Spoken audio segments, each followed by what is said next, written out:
Hello friends, welcome to Ayurveda Wala. Research methodology और medical statistics के तीसरे लेक्चर में आपका बहुत बहुत स्वागत है। हमने पिछले लेक्चर में बात किया था historical background of research in Ayurveda. इस लेक्चर में हम लोग बात करने वाले हैं evidences of research in Ayurveda. तो चलिए शुरू करते हैं, आखिर आयुर्वेद में क्या क्या एविडेंस है रिसर्च के। तो सबसे पहले evidences of research in Ayurveda. Here are the some evidences which prove that Ayurveda was based on scientific research methodology. Although the tools and techniques used were different, है ना, उस समय जो टूल्स और टेक्निक यूज़ किए जाते थे वो आज के समय से बहुत अलग थे, लेकिन एक बात तो तय है कि the scientific research were there and whatever the conclusion were made was based on the research. First of all let's talk about the Charak. As it is written अग्निवेशे कृते तंत्रे चरक प्रति संस्कृते अप्राप्ते दृढ़ संप्रुप्ते दृढ़ बल संपूर्ते। अर्थात Charak Samhita is one of the best standing example of research in Ayurveda, wherein Acharya Charak renovated the Agnivesh Tantra, or you can say Acharya Charak has rewritten the Agnivesh Tantra, and later on Dridbal completed that work.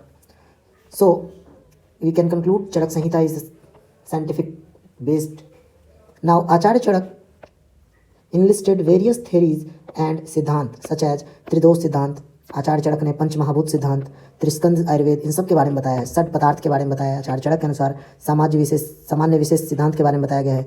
स्वभाव परमवाद के बारे में बताया गया है। लोक पुरुष साम्य सिद्धांत के बारे में बताया गया है। तो ये सब प्रिंसिपल कहीं ना कहीं साइंटिफिक रिसर्च को बताता है। आचार्य चरक त्रिदोष सिद्धांत के बारे में बताते हैं कि सभी कुछ तीनों दोषों से बना है, वात पित्त कफ से बना है। पंच महाभूत के बारे में बताते हैं कि जो चीज़ ब्रह्मांड में वही चीज़ हमारे शरीर में है। हमारा शरीर भी पंच महाभूतों से बना है, पृथ्वी आप तेज वायु आकाश। इस तरह से आगे हम बात करें तो आचार्य चरक डिस्क्राइब 5 टाइप ऑफ वात। वात के भी 5 प्रकार बताए गए हैं। वात दोष के प्राण वायु, उदान वायु, समान वायु, व्यान वायु, अपान वायु। आचार्य चरक में किसी भी औषधि को उनके फार्माकोटिकल प्रॉपर्टीज़ के हिसाब से डिवाइड किया था। Acharya Charak classified drugs according to their pharmaceutical properties. जीवनीय गण औषधि, लेखनीय गण औषधि, भेदनीय गण औषधि एक्सेट्रा, है ना। Medicine that provide help in giving new life और which help in scraping, right, in such way Acharya Charak classified drugs on the basis of their pharmaceutical actions. Now 10 आतुर परीक्षा, ये जो 10 पॉइंट होते हैं of investigating the patient, that is also scientific. क्योंकि आज के डेट में भी हम कहीं ना कहीं पेशेंट को उन्हीं कुछ प्रॉपर्टी से ट्रीट करते हैं या उनको इन्वेस्टिगेशन हम ऐसे ही करते हैं, जैसे प्रकृति, विकृति, सार, सहनन, प्रमाण, सत्व, सात्म्यता, आहार परीक्षा, व्यायाम परीक्षा, वय। तो ये जो 10 तरीके थे, आज भी हम कहीं ना कहीं उनकी पेशेंट का एज लिखते हैं, उसकी हम नेचर देखते हैं, उनका हम बॉडी सार कैलकुलेट करते हैं, उनकी सहनन शक्ति। इस तरह से 10वीं परीक्षा जो लिखा हुआ है आचार्य चरक ने, वो भी इससे पता चलता है कि ये भी साइंटिफिक रहा होगा। 10वीं परीक्षा विषय के बारे में बात करें तो 10 points of investigation regarding the disease. आज भी हम जानते हैं कोई भी बीमारी होने के बहुत सारे कारण होते हैं। उनमें से उस समय में, हालांकि मैंने ये चीज़ आपको पहले ही बताया कि उनके टूल्स और इन्वेस्टिगेटिंग मैथडोलॉजी अलग थे, लेकिन ऐसा नहीं है कि आयुर्वेद में जो कुछ भी वर्णन है वो इररिलेवेंट या नॉन साइंटिफिक है। तो 10वीं परीक्षा विषय क्या क्या थे?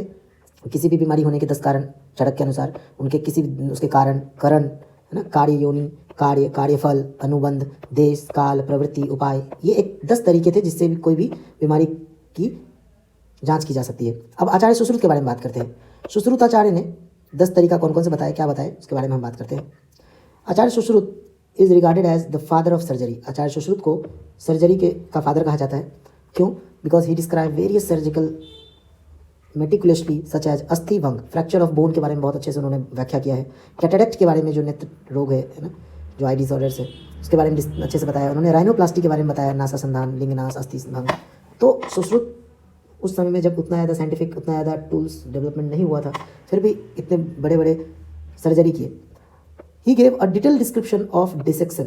Many cadavers were dissected and the minutest detail is of anatomy were noted in शरीर स्थान। आचार्य सुश्रुत अपने ग्रंथ सुश्रुत संहिता के शरीर स्थान में बहुत छोटे से छोटे रचनात्मक व्याख्या किया है, जो बहुत सारे कैडेवर को डिसेक्शन करने के बाद उनको पता चला। जैसे उन्होंने बताया कि त्वचा की 7 लेयर होते हैं, कला 7 प्रकार की होती है, पेशी 500 होती है, सिरा 700 होती है, धमनी 24 होती है, अस्थि 300 होती है। ये अलग बात है कि आज हम अस्थि 206 मानते हैं, लेकिन इस लेवल पे चीज़ों को एनालाइज करना ये बताता है कि कहीं ना कहीं रिसर्च रहा होगा, ऐसे ही कुछ नहीं बता दिया गया। आचार्य सुश्रुत डिस्क्राइब 5 टाइप्स ऑफ पित्त। पित्त के बारे में पित्त दोष जो हम जानते हैं उसके 5 प्रकार के बारे में आचार्य सुश्रुत ने बताया, पाचक पित्त, रंजक पित्त, साधक पित्त, भ्राजक पित्त, आलोचक पित्त। तो ये सब चीज़ बताता है कि कहीं ना कहीं ये चीज़ साइंटिफिक रहा होगा। अब हम बात करते हैं Sushruta classified drugs according to the herbal drug of pharmaceutical excellence. उन्होंने बताया कि आरगवदादिगण, विदारी गंधादिगण, अम्लक आदिगण। उन्होंने according to the herbal drugs of pharmaceutical excellence Sushruta ने ड्रग को क्लासीफाई किया। सुश्रुत ने यंत्र और शस्त्र का परिचय दिया। आचार्य Sushruta describe various surgical instrument that are now similar to the today's instruments with minor changes. आज जो कुछ भी सर्जिकल इंस्ट्रूमेंट यूज होता है लगभग वैसे ही यंत्रों का और शस्त्रों का सुश्रुत संहिता में वर्णन मिलता है। इससे भी पता चलता है कि आयुर्वेद में पहले सर्च हुआ है, अब हम उसको जाके रिसर्च कर रहे हैं। योग्य की बात करें मतलब practicals of surgical procedure were first done on models before going on human body. अब ये चीज़ अगर सुश्रुत संहिता में मिलता है कि आपको कोई भी प्रैक्टिकल या कोई भी सर्जिकल प्रोसेस पहले आप किसी मॉडल या किसी कैडेवर पे करके देखें, तो इससे ये समझ में आता है कि कहीं ना कहीं सुश्रुत ने जो कुछ भी सर्जिकल प्रोसेस किया होगा ये साइंटिफिक रहा होगा और रिसर्च हुआ होगा, उसके ऊपर बहुत सारा किया गया होगा। For example when we talk about excision, जब हम किसी छेदन की बात करते हैं तो कहा जाता है कि कुसामांड पे आप पहले छेदन करके देखें। जब आप इंसीजन प्रोसेस सीख रहे हो तो आप बस्ती वगैरह पे करके देखें। जब आप सूचरिंग सीख रहे हो तो विदीर्ण वस्त्र फटे हुए कपड़े को पहले सीख कर देखें। जब आप प्रोबिंग सीख रहे हो तो किसी घुन लगे हुए लकड़ी वगैरह पर सीखे। तो इससे समझ में आता है कि सुश्रुत संहिता में जो कुछ भी लिखा है या चरक संहिता में लिखा है वो बहुत साइंटिफिक है। Other peculiarities of Sushruta Samhita is bandha. उन्होंने बैंडेज के बारे में बताया, उन्होंने सट क्रिया काल के बारे में बताया, उन्होंने जो आज हम जानते हैं वाइटल ऑर्गन्स उसके मर्म के बारे में उन्होंने बताया है। तो हम कह सकते हैं कि yes there are several evidences of research in Ayurveda. We can say there are several miscellaneous evidences like say for example Vagbhat, Acharya Vagbhat did a great research work by combining the clinical aspect of the Charak Samhita and surgical skill of Sushruta Samhita। आचार्य वाग्भट ने चरक संहिता के medicine वाले part और सुश्रुत संहिता के surgical part को combine करके उन्होंने स्टांग संग्रह नाम की किताब को लिखा। ही took that was good, left the outdated one and also added his own knowledge। तो आचार्य वाग्भट ने जो अष्टांग संग्रह लिखा है उसमें कहा जाता है कि चरक संहिता और सुश्रुत संहिता की जो बेस्ट पार्ट है उसको एनालाइज करके लिखा गया है और कुछ वाग्भट ने अपनी तरफ से भी नॉलेज को ऐड किया है। अगर हम बात करें माधव निदान की तो माधवाचार्य ने ही did a great research work in decoding and aetiology of disease and establishing cause and effect relationship. कार्य कारण संबंध को बहुत सुंदर तरीके से माधव निदान में दर्शाया गया है। कहा भी जाता है कि चिकित्सिते तू माधव, है ना, चिकित्सा स्थान में सबसे बेस्ट है माधव निदान। सारंगधर के बारे में कहें तो आचार्य सारंगधर, है ना, research related to pharmaceutical procedure was done by Sarangdhar where he describe various medicine preparation in systematic way. आचार्य सारंगधर बहुत सारे औषधि और उसके मेडिसिन के ऊपर उन्होंने लिखा है, बहुत रिसर्च रिलेटेड चीज़ें लिखा है कि कौन सी औषधि कौन से व्याधि में किस तरह से काम करता है। भाव प्रकाश की बात करें तो a great contribution was done by Bhava Prakash by adding new drug and disease that were work in his time.